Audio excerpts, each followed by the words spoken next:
Linear accelerator और linac.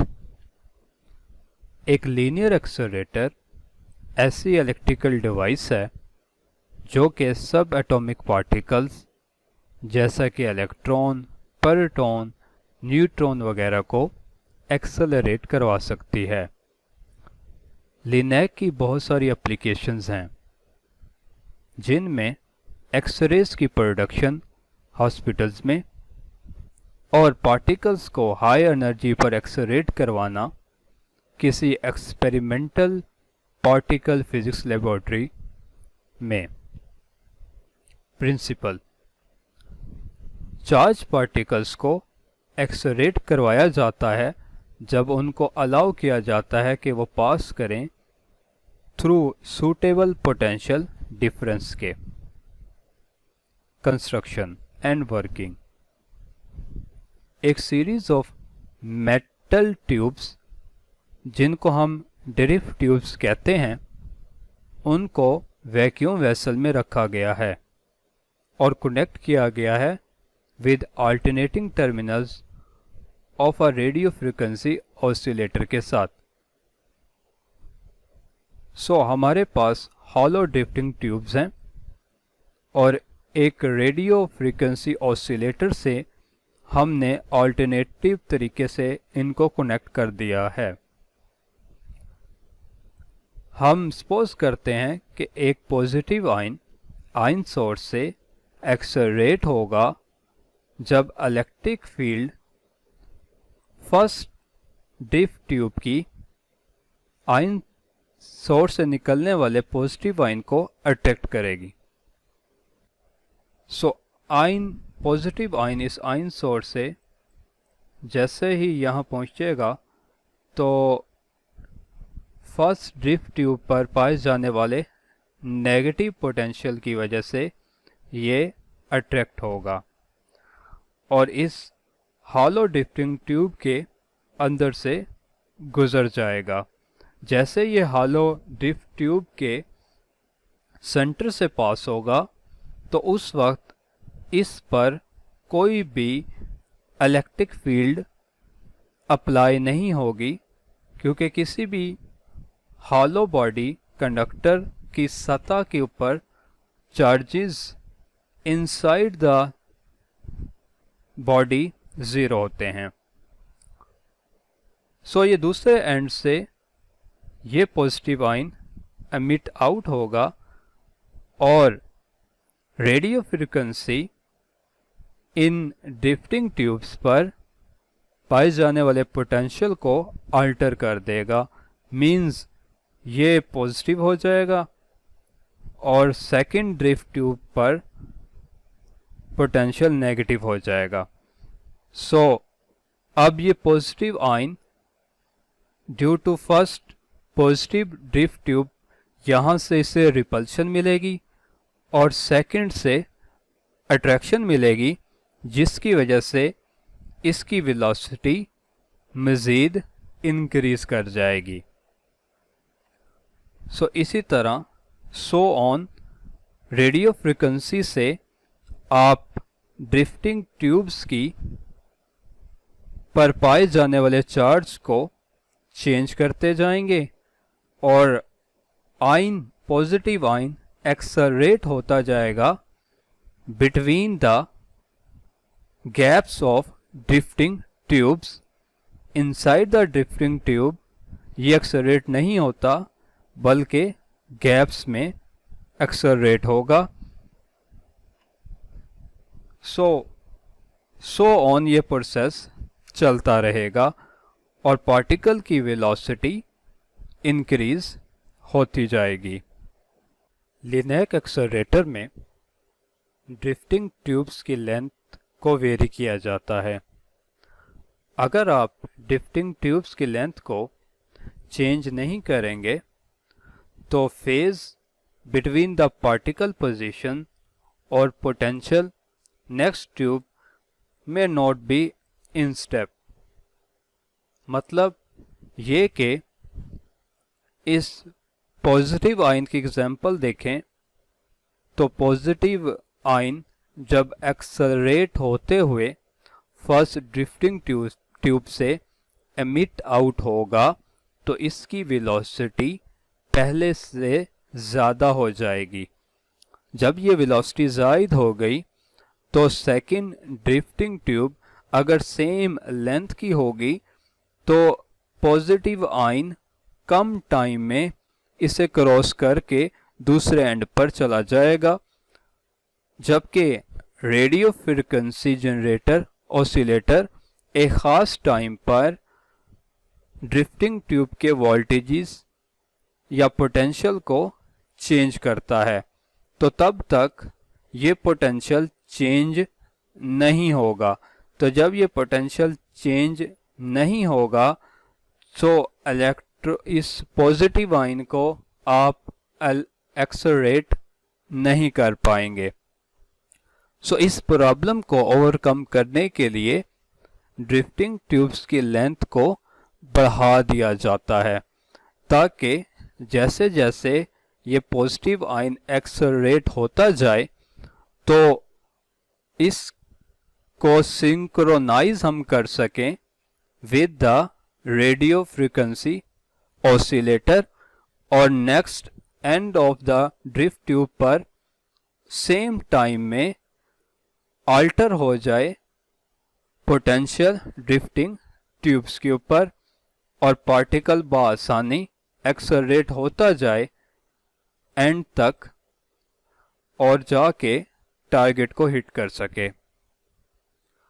इसको हम एक एनिमेशन से समझते हैं।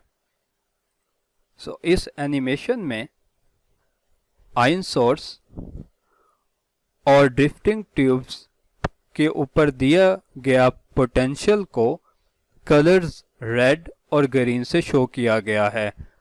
रेड नेगेटिव और ग्रीन पॉजिटिव पोटेंशियल को शो कर रहा है।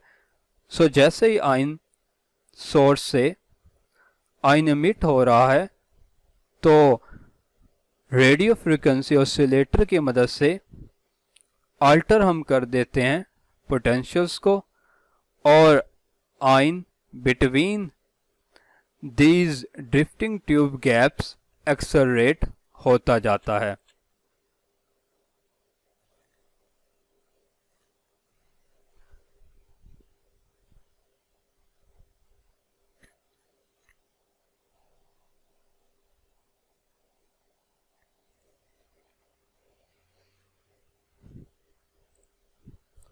Mathematical treatment.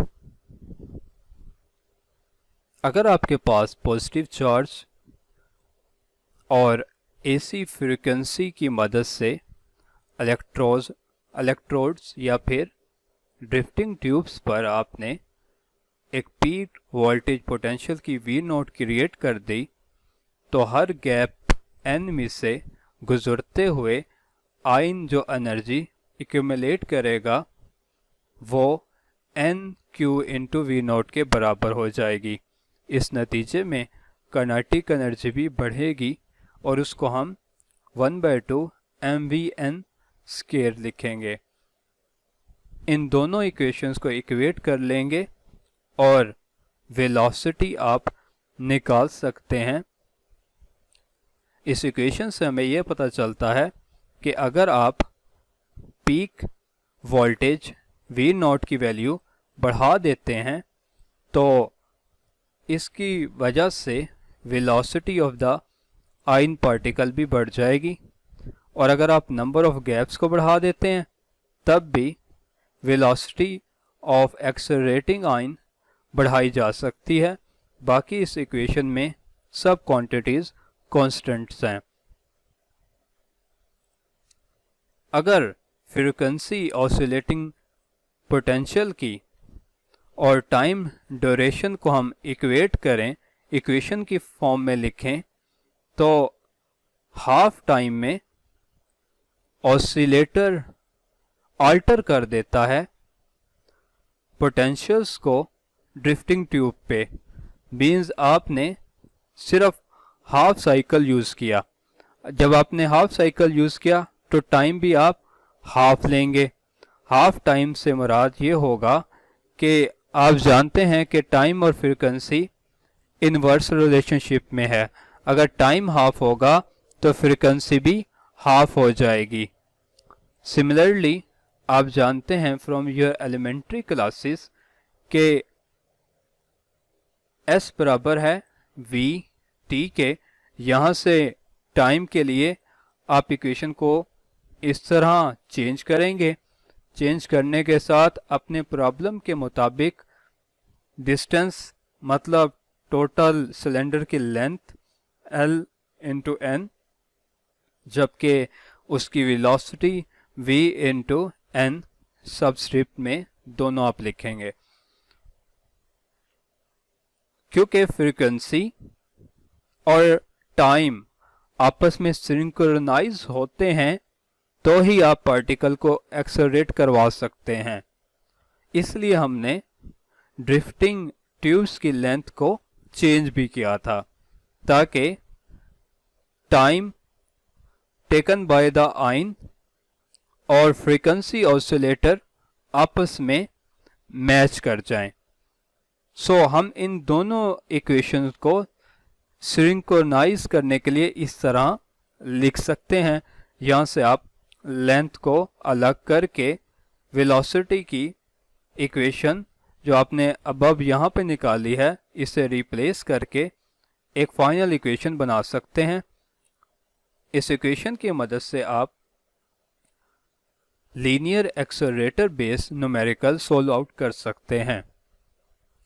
सो लीनियर एक्सेलरेटर जनरली एक बिग सेटअप होता है, बहुत लार्ज स्केल पर इन्हें बनाया जाता है।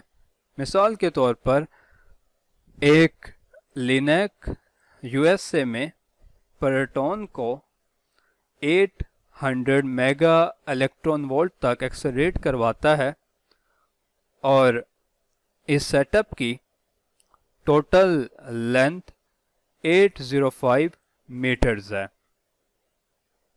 एडवांटेजेस, सबसे पहला एडवांटेज हमें यह है कि आपको इलेक्ट्रोस्टैटिक बेस एक्सेलरेटर्स की तरह हाई वोल्टेज जो कि मिलियन ऑफ वोल्ट्स की रेंज में होता है वो इकट्ठा नहीं करना पड़ता। सेकेंड एडवांटेज ये इकोनॉमिकल है और आप इससे हाई एनर्जी बीम हासिल कर सकते हैं और आप जो एक्सेलरेट करवा रहे हैं आइन को उसकी एक वेल डिफाइन बीम आपको हासिल होती है। लिमिटेशन,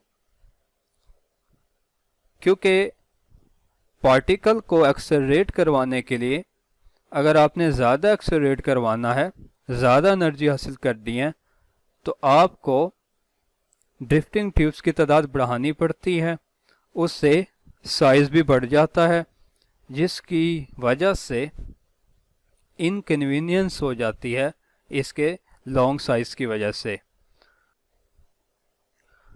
लिमिटेशन सेकंड पॉइंट ये है कि आपको हायर फ्रीक्वेंसी ऑसिलेटर रिक्वायर्ड है अगर आप ज़्यादा फास्टली आइंस को एक्सेलरेट करवाना चाहते हैं।